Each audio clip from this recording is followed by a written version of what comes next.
Hey YouTube, my Darkness85 here. What's up? Here's my Altergeist deck profile. This is the deck that I'm gonna be running at the Providence Rhode Island Regionals this Sunday. So this is what we have. We run free Altergeist multi-faker. Basically, what this card does is, if you activate a trap card except during a damage step, you can special summon this card from your hand, which is pretty awesome. Also, you can also special summon one Altergeist monster from your deck in defense position, except multi-faker, if you summon it like this. You can't special summon monsters the turn you activate the effect except Altergeist monsters.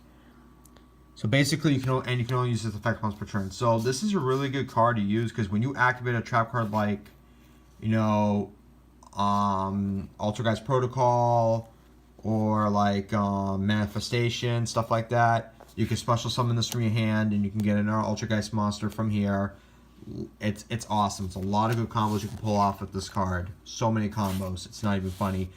I think next ban list we might see this get hit to 1 because of its scarcity. It's really insane. We also got free Altergeist Marionette, whatever it's called. Basically, what this card does is, when this card is normal summoned, you can automatically set one Altergeist trap directly from your deck to your spell and trap card zone. You can target one Altergeist card you control and one Altergeist monster in your graveyard. Send that card on the field to the graveyard, and if you do, you can special summon that other monster from your graveyard. So basically, you send one face-up Altergeist card on your field to the grave, and you select one Altergeist monster from your graveyard and summon it back. It's pretty awesome. You can only use the effect once per turn, but basically it's really cool. A lot of combos you can pull off of this card. We got also free Altergeist Seek, whatever he's called. I can't really pronounce his name. Basically, what this card does, he can attack directly, and if he inflicts battle damage to your opponent, you can target one card your opponent controls, send it to the graveyard. So basically, what this card does is, when this attack inflicts battle damage, any direct attack or via against a monster, it sends a card from the field to the graveyard. Like send, not destroy, send. So basically, this is very lethally effective against annoying cards like what's the name? Cosmotown, Diagram, Union Hanger, that Sky Striker, Area Zero, whatever it's called, and amongst other things. It's really, really crazy. And also, if this card is sent from the field to the graveyard, you can add one Altergeist monster from your deck to your hand, except this one. So basically, all these cards search out. This card is really good. It has a lot of great potential because it can really stop a lot of your opponent's combos and can break your opponent's board slowly but quite effectively. And last but not least, one of these cards here, last but not least, rephrase that, we got Altergeist. I can't really pronounce his name, but basically what this card does, it's a quick effect. You can return one other Altergeist card you control to your hand. Then you target one card your opponent controls, return it to the hand. And so basically what this card does is, first you select one Altergeist card on the field and one card your opponent controls. They both bounce back to the owner's respective hands. So basically this is really cool, and it's a quick effect. So it's really difficult for your opponent to respond to it, but they can still Ghost Ogre it, and they can still Effect Veiler it. But like I said, it's really good. And if this is sent to the graveyard, you can target one Altergeist trap in your graveyard and add it to your hand. So basically, when this goes to the graveyard, you can add back like your Protocol and your Manifestation. So it's pretty cool. It's a lot of good combos you can pull off this card. He also has 1500 defense.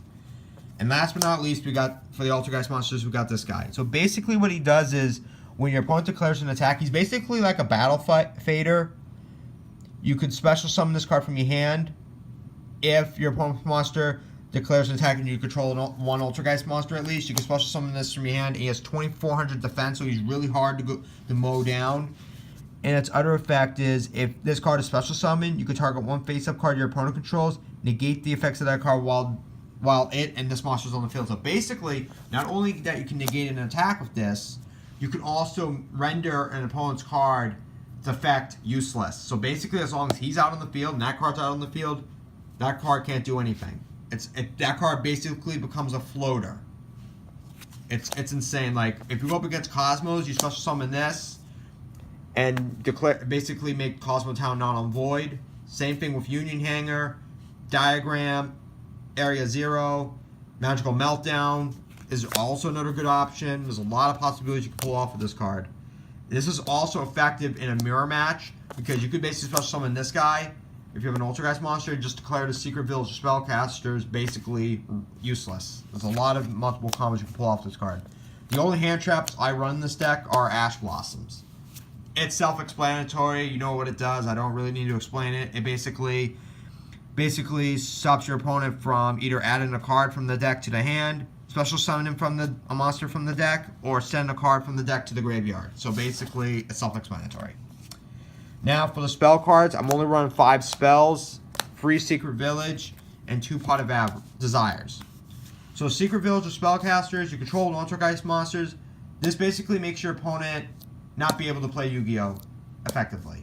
Because if you control a spellcaster type monster, and all the monsters in this one except the Ash Blossoms are all spellcaster, your opponent cannot activate spell cards. But the downside to this card, if you control those spellcaster type monsters, you can't activate any spells. So there is a downside to this card. But if you have the proper board all set up, this card can be a game clincher in most situations. Pot of Desires, draw power, but at risk because you have to mill 10 cards from the top of your deck face down before you draw your 2 cards. So this card is a very big risk in Altergeist because you could lose certain critical cards if you would have needed them in a critical situation against certain decks like Cosmo, Artifacts, Thunder Dragons, Sky Strikers, stuff like that, Trick Stars. So like I said, and it also, Pot of Desires, if your opponent like ashes it after you paid the cost, because you first have to pay the cost for Pot of Desires, mill the 10 first, and your opponent can respond to that afterwards, you basically just milled like 20% of your deck for nothing. It's crazy. So you got to be very careful when you use this. It's a really critical situation on both sides. Now for the Altergeist trap cards, I run 2 Protocol, 2 Manifestation, and 3 Personal Spoofing. So basically what this card does, Protocol, the activation of the Altergeist cards cannot be negated on the field. So basically your opponent can't like Ghost Ogre it, Effect Veiler it, or anything of that nature. Well, they can Ghost Ogre to destroy, but they can't like Effect Veiler it or something like that. So it's pretty insane. And also, when your opponent's monster activates an effect, you could send this card, face-up card, to the graveyard, or one other Altergeist card you control, or this one itself. It negates the activation and destroys the card and try to activate the effect. So basically, this card can basically be used to stop your opponent's monster effects from working. But you can only use this effect of the Protocol, Altergeist Protocol once per turn. So. And Manifestation. What this card does is you target one Altergeist monster in your graveyard and you special summon it in attack position. If you do equip it with this card, when this card leaves the field, destroy that monster. And also you can banish this card from your graveyard, then target one Altergeist trap in your graveyard and add it to your hand. So basically, if this is in the graveyard and you have Protocol in the graveyard, or this one, then you can remove this, bring this guy back. It's pretty crazy. And this serves as a call to Haunted to Altergeist monsters. So yeah. And as for personal spoofing, basically you could shuffle one other Altergeist card from your hand or face up on the field into the main deck and then add one Altergeist monster to your hand. So basically, there's a lot of combos you can pull off with this card. It's to get the right card you need at the right time. Now we have the Solemn package. We got 3 Triple Strike, 1 Warning, and 1 Judgment. So basically, you know what these do. Self-explanatory. stops your opponent's cards from working. Triple Mind Crush. Now, this card is a really good game saver at times.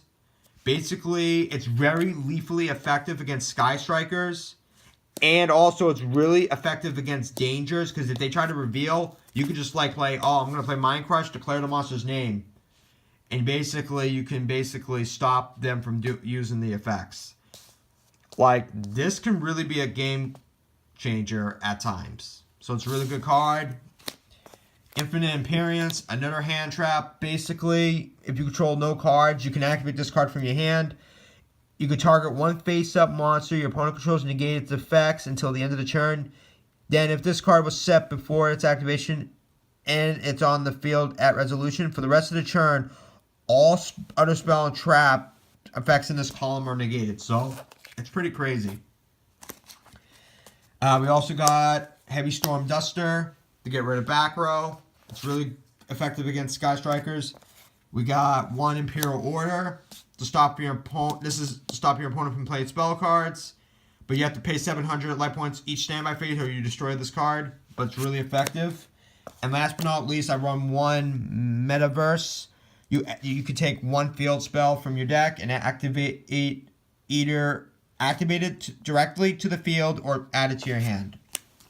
So that's what's in the main deck. Now we're going to go with the extra deck. We run triple Altergeist Hextia. Basically, it gains attack equal to the original attack of each Altergeist monster it points to. So basically, it will gain, like if you had, like for example, like either this guy or this one right here. This guy could either become a 2,700 point monster, or this could become a 31 attack point monster. There's a lot of methods to pull off the combos. It's pretty awesome. So basically, it's pretty cool. And also, you can also tribute one Altergeist monster this card points to negate deactivation. And if you do, destroy that card. So basically, if it's a spell and trap card, then you can do that to negate its effect and destroy it. And then, if this card is sent from the field to the graveyard, you can add one Altergeist card from your deck to your hand. So basically, you can add a trap card to your hand or another monster to your hand, as long as it has Altergeist in its name. So it's pretty cool. We also have this guy. Basically, it requires two Altergeist monsters, same thing as the other one. And when its effect is basically when another Altergeist monster you control inflicts battle damage to your opponent, you can target one monster in their graveyard, special summon it to your zone this card points to, but each turn it cannot attack unless this card has already declared an attack that turn.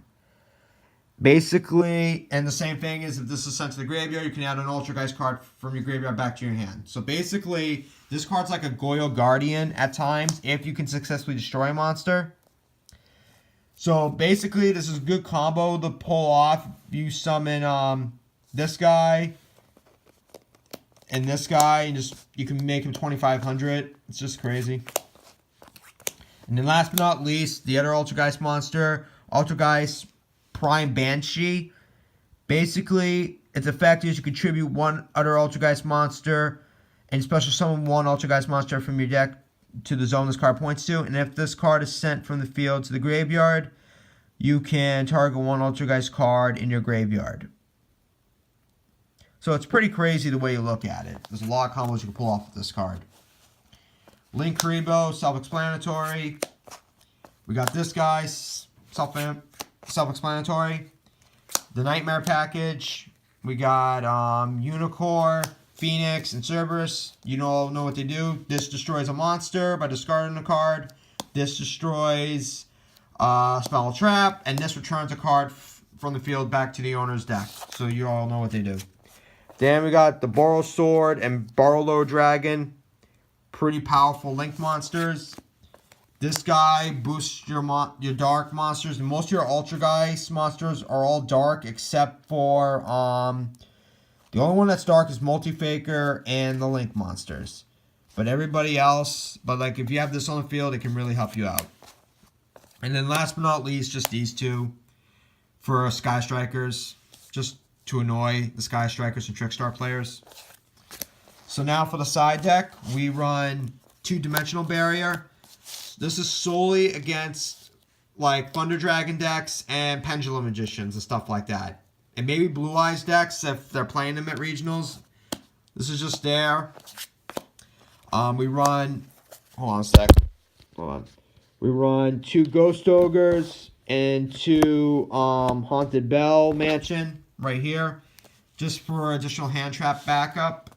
We run triple evenly match, self-explanatory. We also run 3 of these guys, self-explanatory. And